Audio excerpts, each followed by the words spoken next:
3 그리고 4주의 일진사주 명리학 제911강 시작하겠습니다. 오늘은 양력으로 2021년 5월 5일이고요. 음력으로는 2021년 3월 24일입니다. 오늘은 절기상 입하가 되겠고요. 입하 절입시간은 15시 47분, 즉 오후 3시 47분이 되는데, 오늘 입하이기 때문에 입하라고 하는 것은 진월에서 사월로 넘어가는 기준점이 되는 것이 바로 입하라고 하는 겁니다. 그래서 오늘 같은 경우에는 15시 47분, 즉 오후 3시 47분을 기점으로 해서 46분까지 엄밀히 따지면 임진월이 되는 것이고요. 그 다음에 47분 입하 절입 시간이 되면서부터는 월이 임진월에서 계사월로 이렇게 바뀌게 되죠. 그래서 입하 전의 명식은 신축년 임진월 개축일이 되겠고요. 그 다음에 입하가 되면서부터는 신축년 계사월 개축일이 된다라고 볼 수 있습니다. 그래서 오늘은 생신은 변론으로 하더라도 명식 자체가 월령이 임진월에서 계사월로 바뀌는 날이 된다. 그래서 사주라고 하는 것, 뭐 비슷한 사주, 이렇게 뭐 월지가 뭐 사주 글자가 8글자 중에서 2자 빼고 같아요, 뭐 1자 빼고 같아요, 이렇게 말씀하시는 분들이 있는데, 사주라고 하는 것은 엄밀히 따지면 글자 한자가 틀려도 완전히 다른 사주가 되겠고요. 경우에 따라서는 같은 사주라 하더라도 예를 들면 쌍둥이 사주들 있잖아요. 그런 경우에도 사주는 뭐 같긴 하더라도 삶이 이렇게 다 비슷할 수는 있어도 똑같이 살아갈 수는 없죠. 근데 오늘 같은 경우에는 월령 자체가 벌써 2글자 월주가 달라진다라고 하는 것은, 이거는 매우 큰 사주의 차이점이 되는 겁니다. 그래서 오늘 같은 경우는 입하 절입 시간을 기점으로 해서 사주가 이렇게 달라지게 되는데, 뭐 사주가 달라졌으니까, 월주가 달라졌으니까 당연히 이 사주의 주인공의 삶도 큰 차이가 있을 것이고요. 또 사주를 배합하는 방식에 있어서도 차이가 있을 수가 있다라고 하는 겁니다. 자, 그러면 오늘 명식을 이제 하나씩 살펴보도록 하겠습니다. 자, 먼저 오늘은 입하라고 하는 절기가 되어 있으니까 24절기에 대해서 간단하게만 설명드리도록 하겠습니다. 제가 이거는 1년에 12번 24절기에 대해서 설명을 하는데, 항상 월이 바뀌는 기준에 대해서 기준이 될 때마다 제가 설명을 드리게 되는데, 가끔 이런 거를 질문하시는 경우가 있습니다. 선생님, 월이 바뀌는 기준이 어떻게 됩니까? 월이 바뀌는 기준이죠. 이렇게 한번 써볼까요? 자, 그래서 월이 바뀌는 기준이라고 해가지고, 대체적으로 월이 바뀌려면은 매월 1일날 월이 바뀐다. 즉 예를 들어서 3월 31일에서 4월 1일로 바뀌게 되면 1일날 첫날이 되는 거죠. 그 4월 첫날이 될 때 월이 바뀐다라고 생각하지만은, 그거는 일반적으로 뭐 양력을 세든 음력을 세든 그냥 일반 사람들이 쓰는 그냥 월의 방식이 그렇다 고 생각하시면 되는 거고요. 명리학에서 월이 바뀌는 기준은 뭐 음력 1월 1일, 2월 1일 이렇게 바뀌거나, 아니면 양력으로 1월 1일, 2월 1일 이렇게 바뀌는 것이 아니라 절기에 따라서 월이 바뀐다라고 하는 거예요. 그래서 대체적으로 양력으로 2월, 3월, 4월 내지는 5, 6, 7월, 그 다음에 8, 9, 10월, 11, 12, 1월 이렇게 양력으로 이렇게 보게 되는데, 이거는 우리가 일반적으로 아라비아 숫자로 이제 월을 이렇게 구분해서 쓰지만은, 2월이 되기 위해서는 2월 1일이 돼서 2월 달이 되는 것이 아니라, 명리학에서는 인월이 되어야지만 그 명리학에서 말하는 2월 정도, 정월이라고 하죠. 정월. 그리고 대체적으로 3월은 묘월이라고 표현하는 거고, 그 다음에 4월은 진월, 5월은 4월 정도, 양력으로 6월은 5월이고요. 그 다음에 7월은 미월, 8월은 신월, 9월은 6월, 그 다음에 10월은 수월이 되겠고, 11월은 해월, 그 다음에 12월은 자월, 그 다음에 1월은 축월이라고 해서 명리학에서는 이렇게 아라비아 숫자로 된 월을 표현하지 않고, 이렇게 12지지로 되는 그러한 때 것을 설정을 해서 이렇게 월을 표현한다라고 볼 수 있습니다. 그래서 인월이 대체적으로, 인월이라고 하는 때가 대체적으로 2월이긴 하지만 2월 1일 날 바뀌는 것이 아니라 입춘이 되어야지만 인월이 된다. 즉 2월이 되는데, 양력으로 대략 한 2월 4일 정도가 입춘이 들어오는 시절이 됩니다. 항상 똑같지는 않고요. 하루 정도 차이가 있을 수가 있겠죠. 그리고 양력으로 대략 3월 정도는 묘월이라고 이렇게 표현하는데, 경칩이 되어야지만 묘월이 되는 것이고요. 대략 양력으로 4월은 진월, 청명이 되어야지만 진월이 된다. 그 다음에 5월, 즉 4월 정도가 되는 경우에는 입하가 되어야지만 4월로, 진월에서 4월로 바뀌게 되는 것이고, 그 다음에 6월, 양력으로는 6월인데 명량에서 이제 5월로 이렇게 표현을 하죠. 말이라고 하죠. 오라고 하는 것은. 그래서 이제 망종이 되어야지만 5월이 되는 것이고, 7월은 대략 미월이 되는데 이때는 소서가 되어야 되는 것이고, 그 다음에 양력으로 8월은 이제 이때부터 8, 9, 10월은 가을로 접어들어서 신월이 되는데, 신월은 입추가 되어야지만 미월에서 신월로 넘어오게 되고요. 그 다음에 9월은 6월이 되어야 되죠. 그래서 백로가 되어야 되는 것이고, 10월은 대략 술월이라고 이렇게 볼 수가 있는데, 술월은 절기로 한로가 되어야 된다. 그 다음에 11월, 12월, 1월은 이제 동절, 겨울로 이렇게 넘어가게 되죠. 그래서 11월, 즉 해월은 입동이 되어야 되는 것이고, 12월은 자월이 되겠죠. 그래서 대설이 되어야지만 해월에서 자월로 이렇게 넘어갈 수가 있는 것이고, 그 다음에 1월은 대략적으로 축월이 되면서 소환이 되어야 된다. 그래서 중요한 것은 월이 바뀌는 기준은 매월 1일날 바뀌는 것이 아니라 그 월에 속해져 있는 24절기라고 하는 것이 이렇게 24가지가 있는데, 그때 처음 들어오는 절기에 맞춰서 월이 바뀌게 된다. 뒤에 기준은 월이라든가 연이 바뀌는 기준이 되지 않습니다. 먼저 들어와 있는 것이 연이라든가 월이 바뀌는 기준이 되는데, 특히 입추는 월만 바뀌는 것이 아니라 연도 바뀌는 기준이 되기 때문에, 입추는 그만큼 연, 월이 같이 바뀌는 기준이 되기 때문에 더 중요하다라고 말씀을 드릴 수가 있습니다. 그래서 여러분들 24절기 다 알아두시면 좋을 거예요. 24절기 이거는. 그리고 또 그러니까 명리에서 월을 바뀌기 위해서 24절기를 만든 것이 아니라, 이거는 농사를 옛날에 주 산업이 농업이었잖아요. 그래서 농사를 짓기 위해서 뭐 입춘 때는 뭘 하고, 경칩 때는 뭘 하고, 춘분이 되면 뭘 하고, 그 농사에 적용하기 위해서 만들어 놓은 것이고요. 그 다음에 한 가지 24절기는 기준이 음력 기준으로 알고 계신 분들이 많은데, 24절기는 양력이 기준이 된다라고 하는 것도 여러분 꼭 알아두시기 바랍니다. 이거 약간 혼동하시는 분들이 있어요. 이거 옛날에 썼던 거이기 때문에 음력 기준일 것이다 이렇게 생각하시는 분들이 있는데, 이건 양력이 기준이 된다라고 하는 것. 그래서 대략적으로 입추는 2월 4일 정도 이렇게 들어오고요. 이 경칩도 대략 들어오는 날짜가 있습니다만, 요거는 정확하진 않고 매년마다 들어오는 절입 시간은 조금씩 차이가 있을 수 있다. 이거는 뭐냐면, 태양을 중심으로 해서 지구가 공전을 하죠. 돌아가는 공전을 하게 되는데, 지구가 태양 주위를 공전할 때 어느 위치로 접어들었을 때 입춘, 어느 위치에 접어들었을 때는 우수, 이렇게 나눠져 있다라고 하는 겁니다. 그래서 이거는 음력 기준이 아니라 양력 기준이라고 하는 것 꼭 명심해 두시고요. 그 다음에 최소한 24절기를 다 아는 것도 중요하지만, 최소한 먼저 들어와 있는 입춘, 경칩, 청명, 입하, 망종, 소서, 입추, 백로, 한로, 그 다음에 입동, 대설, 소환, 요 정도는 알아두셔야 합니다. 왜냐하면 이것을 기준으로 해서 월일, 그 다음에 입추는 월과 연도 같이 바뀌게 되는 그런 매우 중요한 절기이기 때문에, 최소한 12가지는 좀 알아두셨으면 한다라고 말씀을 드릴 수가 있겠고요. 또 이거를 갖다가 그냥 외우시지 마시고요. 그냥 이렇게 평면적으로 이렇게 외우기보다는 구궁에다가, 이렇게 여기 구궁 보이시죠? 구궁에다가 여기 맨 아래 보면 자부터 시작해서 시계 방향으로 축, 그죠? 축이 보이시죠? 인, 묘, 진, 사, 오, 위, 신, 유, 술, 해, 이렇게 12지주를 배합을 해놨고, 인 옆에 입춘 우수를 써서 외우시면 되겠고요.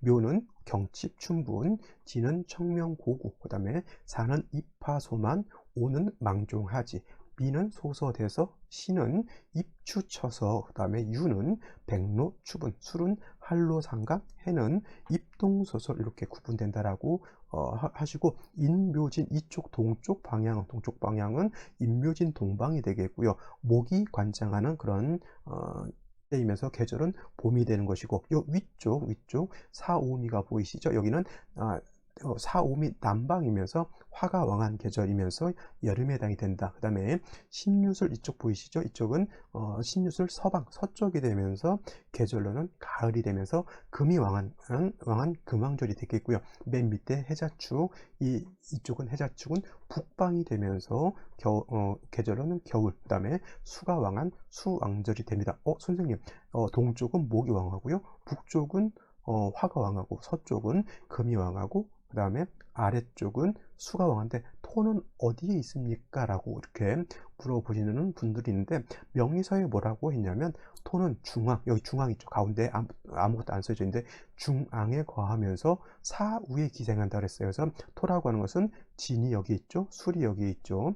축은 이쪽 방향에 있고 그 다음에 미는 이쪽 위쪽에 있죠. 그래서 중앙에 거하면서 사후 진술충미로 이렇게 나눠져 있다라고 보시면 되겠고 진술충미 월은 토가 왕한 계절이면서 환절기가 된다. 진이라고 하는 이 글자는 봄에서 여름으로 넘어가는 환절기가 되겠고요.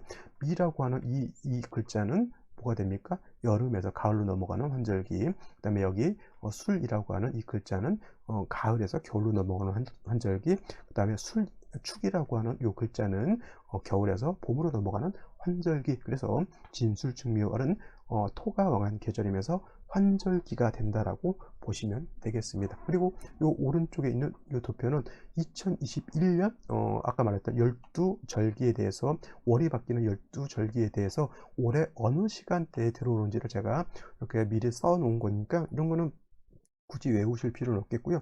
뭐 인터넷이라든가 이렇게 검색하면 이거는 뭐 금방 알 수가 있는 것이고요. 여러분들 만세력 같은 거 가지고 계시죠? 핸드폰에 만세력 이렇게 입력하면 다 입하가 언제이고 그 다음에 입하 절입 시간이 언제 들어온다라고 하는 것 다 정리되어 있습니다. 그래서 오늘 임진월에서 계살월로 바뀌는 입하는 언제 들어오냐? 2021년 5월 5일 오후 3시 46분 15시 46분에 들어온다라고 하는 것. 이렇게 해서 여러분들 사주를 볼 때 이런 것들이 굉장히 좀 단순하고 별거 아닌 것 같은데 이거 모르고 예를 들어서 입하 절입 시간이 지났는지 지나지 않았는지 생각 안 하고 그냥 덥석 특히나 예를 들어서 출산 태기를 잘못했다라고 하면 큰일 날 수 있기 때문에 굉장히 사소하지만 중요한 것이다 라고 하는 것 꼭 명심해 두시고요. 제가 누차에 걸쳐서 말씀드리는 건 뭐냐면 어려운 것을 잘하는 게 중요한 것이 아니라 쉽고 간단한 것을 잘하는 것이 더 중요한 것이다 라고 하는 겁니다. 물론 고차방정식 풀고 미분적분 잘 푸는 것도 중요하지만 그러기 위해서 구구단을 잘 아는 것이 더 중요한 거죠. 구구단을 헷갈리면 어떻게 됩니까? 9981인데 9980 이렇게 외놓고 미적분 풀면 다 틀립니다. 그죠? 그래서 중요한 거는 기초를 튼튼해 하지 않으면은 고차원적인 것은 도저히 풀어낼 수가 없다라고 하는 것을 꼭 명심해 두시고요. 오늘같이 이런 날은 절입이 들어오는 날은 명밀하게 이렇게 좀 살펴볼 필요가 있다라고 말씀을 드리겠습니다. 자, 오늘 입하 절입 시간에 따라서 월이 임진월에서 계사월로 이렇게 바뀐다라고 말씀드렸습니다. 그리고 입하 절입 시간은 오후 3시 47분 즉 15시 47분이 되는데 요거를 지지 자축임지 신사 오미 신유술해라고 하는 시로 표현하게 되면 신시 안에 들어가죠. 왜냐하면 신시라고 하는 것은 15시 30분에서 17시 30분이 신시에 해당이 되는데 15시 47분이면은 바로 이 신시 안에 들어가죠. 그래서 15시 30분 신시가 딱 되고 나서 17분 이후에 바로 입하 절입이 되면서 월이 이렇게 바뀌게 되는 겁니다. 그래서 같은 신시라 하더라도 입하가 됐느냐 입하가 되지 않았느냐에 따라서 사주가 이렇게 달라진다라고 하는 거예요. 그래서 입하 절입 시가 신시라 하더라도 입하가 절입 안 됐다 신축년 임진월 개축일 경신시가 되는 것이고요. 그 다음에 같은 신시라 하더라도 입하가 지났다 즉 15시 47분이 됐다 이후가 됐다라고 하면 사주가 신축년 계사월 개축일 경신시 이렇게 된다라고 하는 겁니다. 그래서 두 사주가 같은 신시라 하더라도 차이가 있을 수 있겠죠. 그래서 사주 명식을 보게 되면 입하전은 이렇게 되는 것이고, 그 다음에 입하후는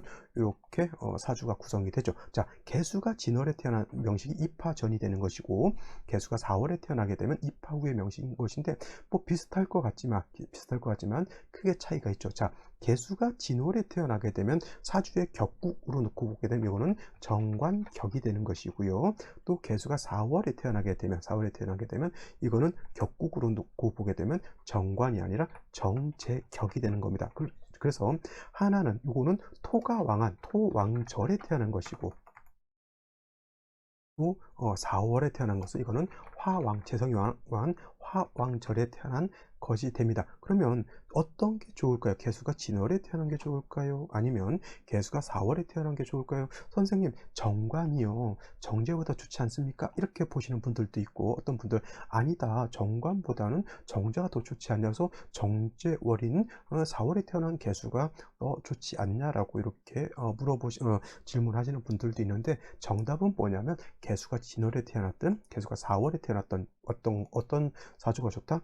중화가 잘 이루어진 사주가 좋다. 이렇게 이것이 정답이죠. 사주라고 하는 것은 중화가 돼야지 좋은 것이지, 뭐 어떤 격이 돼서 좋다, 어떤 뭐 정관격은 명예를 얻어서 좋다, 내지는 정제격은 돈을 많이 벌어서, 그렇지 않습니다. 이거는 사주가 중화가 되어야지만 명예도 얻는 것이고, 사주가 중화가 되어야지만 돈도 버는 것이죠. 그래서 개수가 진월에 태어나게 되면 관성이 왕하죠. 또 개수라고 하는 것은 우로수라고 했어요. 우로수, 작은 옹달샘과 같은 그러한 맑고 깨끗한 물이기 때문에 개수라고 하는 것은 토가 많아지게 되면 탁수가 될 수가 있고, 물이 더러워진다라고 하는 것이죠. 또 개수가 진월에 태어나서 토가 많아지게 되면 토다 매금이 아니라 수가 매몰이 될 수가 있습니다. 그래서 개수가 진월에 태어났을 때는 탁수가 되느냐, 아니면 토가 너무 많아서 개수가 매몰이 되느냐, 이런 것들이 굉장히 중요한 것에 해당이 됩니다. 그래서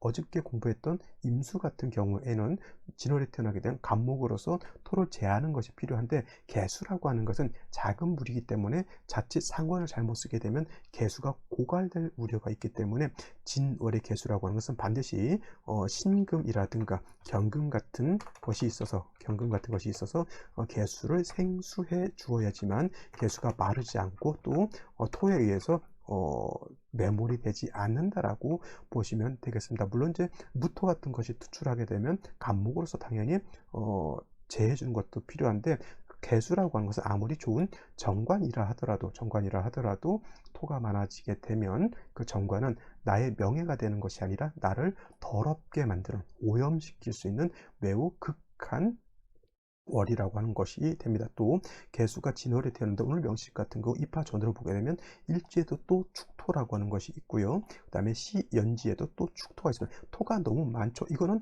정관격이지만 관살이 너무 많아서 이거는 살중신경하다라고 하는 사주 국세가 되는 거죠. 살이 너무 중중한데 일간이 약하다. 반드시 인성인 금으로서 개수를 생조해 주어야 된다라고 하는 것이 원칙인데, 다행스러운 것은 연간에 이렇게 신금 편이지만 인성이 투출해서 생수하고요. 그 다음에 겁재인 임수가 있어서 개수를 이렇게 도와주고는 있지만, 한 가지 좀 아쉬운 점은 뭐냐면 토가 많기 때문에 개수가 자칫 탁수가 될 수도 있고요. 그 다음에 뭐가 문제냐면 사주에 화가 한 점도 없다라고 하는 것. 화가 없기 때문에 사주 전반이 음습해지는 그런 패단이 없지 않아 있습니다. 화가 있으면 또 좋을 것 같지만, 또 문제는 뭐냐면 화는 또 토를 생하는 역할도 하기 때문에 음습함을 피하기 위해서 화를 얻으면 또 반대급부적인 것으로서 다시 또 토가 더 많아지는 그런 단점도 없지 않아 있습니다. 그래서 이런 경우에는 목이 있어서 토를 좀 제해주면서 화를 얻게 되면 금상첨화인 사주국세가 될 수 있다라고 말씀을 드릴 수가 있죠. 그 다음에 입하후가 됐을 때 사주 명식을 보게 되면 지만 월이 이렇게 달라져 있습니다. 이거는 개수가 4월에 태어났죠. 자, 개수가 진월에 태어났을 때는 포태법으로 여기가 어떠냐면 묘지에 태어난 거예요. 묘지. 그래서 일간이 묘지월에 태어나게 되면 뭐 일간이 땅속에 묻혀가지고 좋지 않다, 이렇게 보시는 분들도 있는데, 묘진월이라고 하는 것은 비록 묘지이면서 토가 왕하지만 진중 안에는 개수라고 하는 것이 들어가 있기 때문에 개수일간이 원령에 통근할 수가 있다라고 하는 장점이 있지만, 개수가 4월에 태어났을 때는 사중에 있는 경금이 있긴 하지만은 개수 자체가 통근은 원령에 통근은 불가하다라고 하는 단점이 있죠. 그래서 개수가 4월에 태어나게 되면 포태법으로 묘지를 지나서 다시 절지에 태어난 것이고, 그 다음에 4, 5, 미월은 아까도 말씀드렸지만 화가 왕한 계절이기 때문에 날씨가 뜨겁죠. 매우 뜨겁습니다. 근데 개수가 뿌리가 없다라고 하면 금방 증발이 돼서 날아가 버릴 위험에 있습니다. 그래서 개수가 4월에 태어나더라도 뭐 가장 중요한 것은 개수가 말라버리면 안 되는 것이죠. 그래서 반드시 인성이 있어서 개수를 생조해 주는 것이 필요하고요. 또 화가 너무 왕해진다라고 하면 비경겁제가 있어서 화를 갖다가 적당하게 조절시켜 주는 것도 필요하다라고 말씀을 드릴 수가 있습니다. 그래서 개수가 4월에 태어나게 되면 역시나 진월과 비슷하지만 좀 내용은 좀 다르죠. 이때는 토가 많아서 개수가 매몰되거나 탁수가 될 위험이 있기 때문에 인성을 쓰지만은, 이 경우에는 너무 뜨겁기 때문에 개수가 매몰될 염려는 좀 토가 왕한 계절은 아니기 때문에 매몰된 우려는 없지만 개수가 증발돼서 없을 우려가 있죠. 그래서 똑같이 수의 근원을 마련해 주는 것이 필요하죠. 이때 임수라고 하는 것은 그냥 개수를 좀 도와준다라고 하는 개념으로 볼 수 있지만, 이때 개수라고 하는 것은 화가 너무 치열했을 때 화를 갖다가 수가 화를 극하듯이 화가 너무 치열해지는 것을 개수가 좀 막아주는 그러한 역할도 하게 됩니다. 그래서 신금 개수를 보는 것은 좋지만 연지의 축토, 그 다음에 시지의 축토가 이렇게 지지에 있는 것은 물론 이제 무토기토가 투출되진 않았기 때문에 여기 3주까지만 놓고 봤을 때 개수가 뭐 매몰된다라고 하나 이렇게는 보지는 않지만, 그래도 어느 순간 충미충이 되거나 다시 무토가 투출하게 되면 어느 순간에도 개수가 매몰되거나 탁수가 될 수 있다라고 하는 위험은 안고 있다, 이렇게 보시면 되겠습니다. 자, 이러한 기초 지식을 가지고 오늘의 생시 한번 알아보도록 하겠습니다. 자, 생시를 알아보는데요. 일단 중요한 것은 이파를 기준으로 해서 15시 47분을 기준으로 한다고 했죠. 그래서 15시 47분은 경신시가 되는 것이기 때문에 15시 47분 이전은 임진월이 되면서 시는 임자시에서 경신시 일부까지 쓸 수가 있는 것이고요. 그 다음에 15시 47분부터는 경신시 이후가 되겠죠. 그래서 개사월로 바뀌면서 경신시 일부에서 개해지까지 쓸 수 있다. 임진월인데 임술시가 될 수가 전혀 없겠죠. 이거는 이파가 되느냐 되지 않았느냐에 따라서 벌써 월이 바뀌냐 바뀌지 않았느냐의 차이가 있기 때문에, 예를 들면 오늘 같은 경우 임진월 임술시 절대 올 수 없고요. 그 다음에 개사월 갑인시는 절대 올 수가 없다라고 하는 겁니다. 이거 헷갈리시면 안 됩니다. 자, 그러면 임진월 개축시 같은 경우는 임자시부터 경신시까지 쓸 수가 있는데, 임자시가 된다거나 예를 들어서 경신시가 된다라고 하면, 이때는 아무리 토왕절인 진월이라도 수가 조금 세력이 있습니다. 축토도 습토가 되겠고요. 진토, 축토도 모두 습토가 되죠. 그러면서 자축, 이거는 토로 보지 않습니다. 천간에 이렇게 임계수가 투출되어 있을 때 자축은 합해서 토로 보지 마시고요. 이런 경우에는 수로 보는 겁니다. 그래서 수가 오히려 더 많아졌다라고 이렇게 볼 수가 있는데, 한 가지 단점은 뭐냐면 사주에 화가 한 점도 없습니다. 원래는 이렇게 됐으면 목이 토를 좀 제하면서 화가 있어서 조고를 하는 것이 필요한데 목화가 한 점도 없기 때문에 이런 사주들은 목화운으로 가는 것이 더 좋을 것으로 보이고요. 개축시가 됐을 때는 역시나 지지로 토가 너무 많기 때문에 개축시가 이렇게 된다라고 하면 지지로 진토, 축토가 벌써 3개가 이렇게 들어오게 되죠. 잠시만요. 이렇게 바꿔놓겠습니다. 자, 이렇게 되면은 이거는 천간으로 개수, 임수, 신금이 있어 약하지 않습니다. 왜냐하면 지지로 진토, 축토가 다 개수가, 임수가, 신금이 다 뿌리를 내릴 수 있기 때문에 수 자체가 약한 것을 걱정하지 않지만, 역시나 개축시가 되면 목화가 한 점도 없기 때문에 매우 어떻게 됐다? 음습해진다. 음습해지기 때문에 이것도 역시나 목화운을 봐야지만 발전할 수 있다라고 보시면 되겠고요. 갑인시 같은 경우에는 좀 나쁘지 않게 볼 수 있는 게 아무리 진월에 토가 세 점 있다 하더라도 뿌리 있는 간목은 원령인 진에도 뿌리를 둘 수 있기 때문에 이 간목은 약하지 않죠. 수의 기운을 목으로 설해서 토를 제해해 주게 되고요. 그 다음에 천간으로 투출된 화는 없다 하더라도 인중에 있는 병화를 쓸 수가 있기 때문에 인중병화로서 음습함을 제거할 수 있는 그러한 생시가 된다. 근데 같은 생시라 하더라도 비슷한 생시라 하더라도 을묘시는 용도가 크게 없습니다. 이거는 승목이 되기 때문에 토를 제한한 공력도 없고요. 그 다음에 묘에는 화의 기운을 가지고 있지 않다라고 하는 것이 문제가 될 수가 있는 것이고, 이거 정사시가 되면 문제는 화를 얻은 것은 좋습니다만은 문제가 되는 것은 목이 없기 때문에 군비쟁제가 될 수 있다라고 하는 단점이 있겠고요. 무기미시 같은 경우에는 말씀드렸지만 토왕절인 하나만 써놓고 보도록 하죠. 이렇게 예를 들어서 무오시가 이렇게 됐다라고 하면 토왕절에 무토 투출했죠. 환을 얻었다 하더라도 이 무토는 굉장히 왕한 그러한 토이고요. 이게 무토가 투출하게 되면 임수뿐만 아니라 개수뿐만 아니라 임수, 신금까지도 모두 매몰시킬 수 있는 파괴력을 가지고 있기 때문에 무오시 또 기미시 이런 생시는 좋지 않다라고 이렇게 말씀을 드릴 수 있습니다. 경신시 같은 경우에도 음습해지기 때문에 경신시 일부가 된다 하더라도 목화운으로 가는 것이 필요하겠고요. 개사월로 입하가 됐을 때는 경신, 신유, 임술, 개해 이렇게 쓸 수가 있는데 모두 음습한 사주가 됐죠. 경신시도 마찬가지고 신유시도 마찬가지고 특히나 이제 신유시가 되게 되면 뭐냐면 신유시가 이렇게 된다라고 하면 4월에 사유축 해서 지지로 금국을 형성하면서 금이 너무 많아지게 된다. 이거 오히려 개수가 금으로서 생조를 받는 것을 좋아한다라도 금이 많으면 금다하게 되면 수가 탁해진다. 금다수탁이 될 수 있는 그러한 국세가 되는 겁니다. 화로서 금을 좀 억제시켜 줄 필요가 있습니다. 그래서 이거를 오히려 이런 경우에는 화가 왕에서 문제가 되는 것이 아니라 사유축 회금을 해서 금이 왕해진 것이 문제가 되기 때문에 이거는 화로서 금을 제하는 용제 파인해야 되는 사주 국세가 된다라고 하는 겁니다. 이건 사주의 국세가 원래 바뀐 거예요. 개수가 4월에 태어났을 때는 일간이 약하고 너무 뜨겁기 때문에 금으로서 수를 생조해줘서 개수가 마르지 않도록 해야 되는데 오히려 금이 너무 많아져 버린 그런 것이 문제가 되는 사주이기 때문에 오히려 이건 화가 살아나야 되는 그런 국세가 됩니다. 경신, 신유시 다 마찬가지고요. 개시 같은 경우에는 다시 금수가 많아지기 때문에 화로서 조후해야 되는 그런 국세가 된다라고 보시면 되겠습니다. 자, 오늘은 입하가 되는 날이기 때문에 사주가 이렇게 월이 달라지는 그런 날이 됩니다. 그래서 오늘 같은 경우에는 임진월이냐 개사월이냐 이거 굉장히 중요하기 때문에 면밀히 잘 한번 살펴보시는 것이 중요하다라고 말씀을 드리겠습니다. 오늘은 여기까지 설명드리도록 하고요. 저는 내일 또 찾아뵙도록 하겠습니다. 감사합니다.